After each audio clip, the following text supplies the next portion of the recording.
আসসালামু আলাইকুম। রোদুস cooking and blog থেকে আপনাদের স্বাগতম। আজকে আপনাদের একটি মজার তরকারি রান্না করে দেখাবো। চলুন দেখি কি কি লাগছে। তো এখানে আমি দুন্দুল আর আলু কেটে নিয়েছি, আর এখানে পেঁয়াজ আর মরিচ কেটে নিয়েছি, আর যা লাগবে চিংড়ি মাছ। আমার কাছে খুবই ভালো লাগে এই তরকারিটি। তো এখানে আমি কড়াই বসিয়ে দিয়েছি, তেল দিয়ে দিলাম। তেল গরম হয়ে গেলে এখন পেঁয়াজ আর মরিচগুলো দিয়ে দিব। এগুলোকে ভালো করে ভেজে নিতে হবে। তো আমার রান্নাগুলো ভালো লাগলে অবশ্যই লাইক কমেন্ট সাবস্ক্রাইব করে আমার চ্যানেলের পাশে থেকে যাবেন। ফুল ভিডিওটাও অবশ্যই দেখে নেবেন। আর নতুন যারা চ্যানেলটাকে দেখছেন অবশ্যই চ্যানেলটাকে সাবস্ক্রাইব করে বেল আইকনটা চালু করে রাখবেন, আর আমি ভিডিও ছাড়ার সাথে সাথে আপনাদের কাছে নোটিফিকেশন যেয়ে পৌঁছাবে, আর আপনারা আপনাদের সময় সুযোগ বুঝে আমার রান্নাগুলো বা ভিডিওগুলো দেখে নিতে পারেন। আর এইদিকে কথা বলতে বলতে আমার পেঁয়াজটা ভাজা হয়ে গিয়েছে। এর মধ্যে আদা রসুন বাটা, হলুদ গুঁড়া, মরিচ গুঁড়া দিয়ে দিয়েছি। এখন সামান্য একটু ভেজে নিব মশলাটাকে, আর সামান্য লবণ দিয়ে দিব যাতে কড়াইয়ের তলায় লেগে না যায়। আর দুন্দুল তরকারিতে আপনারা একটু ঝালের পরিমাণটা আর হলুদের পরিমাণটা একটু কম দেওয়ার চেষ্টা করবেন। আর সামান্য আমি পানি দিয়ে দিলাম। এখন মশলাটাকে একটু কষিয়ে নিব। আর তরকারির মশলা যতটা ভালো করে কষাবেন তরকারির টেস্টটা আরও দ্বিগুণ বেড়ে যায়।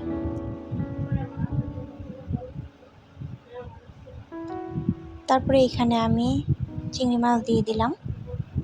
আপনারা চাইলে আপনাদের পছন্দ মতো চিংড়ি মাছ কম বা বেশি দিয়ে নিতে পারেন। আমার যতটুকু প্রয়োজন আমি ততটুকু দিয়ে নিয়েছি। আর এই তরকারিটা চাইলে আপনারা বড় চিংড়ি মাছ দিয়েও রান্না করতে পারেন।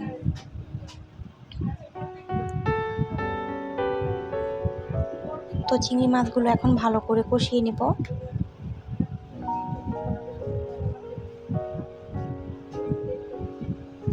আর একটু আমি চিংড়ি মাছ কষানোর সময় লবণ দিয়ে দিলাম, এতে করে চিংড়ি মাছের ভিতরে লবণটা ঢুকবে ভালো করে।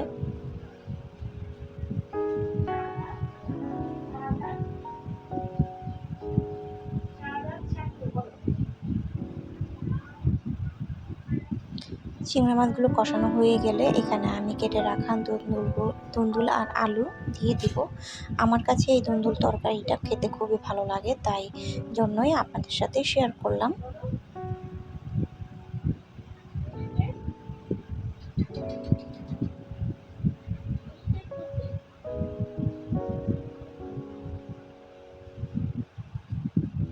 তো এখন সবগুলো দুন্দুল আর আলু দিয়ে দিয়েছি। এখন এগুলোকে চিংড়ি মাছের সাথে ভালো করে কষিয়ে নেব।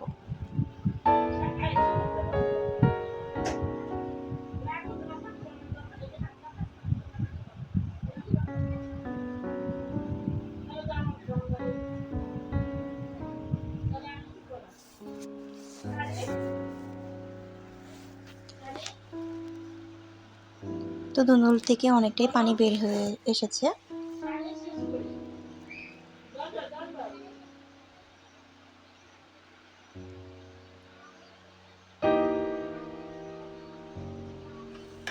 তো আমি আরও ভালো করে কষিয়ে নেব।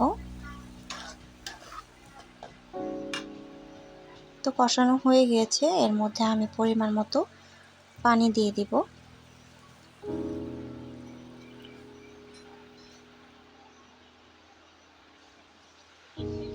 ততক্ষণ পর্যন্ত রান্না করব যতক্ষণ না পর্যন্ত আলুটা সিদ্ধ হয়ে আসছে। তরকারিতে অনেকটাই পরিমাণ তেল উঠে এসেছে। তো আলুগুলো সিদ্ধ হয়ে গিয়েছে। এখানে আমি দিয়ে দেব আমাদের বিক্রমপুরের শাক বাটা।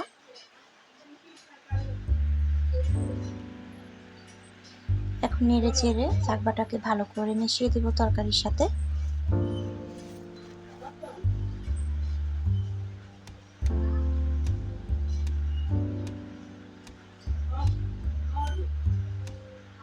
তো আমার কাছে মনে হয়েছে লবণটা একটু কম হয়েছে, সেজন্য আর একটু লবণ দিয়ে দিলাম।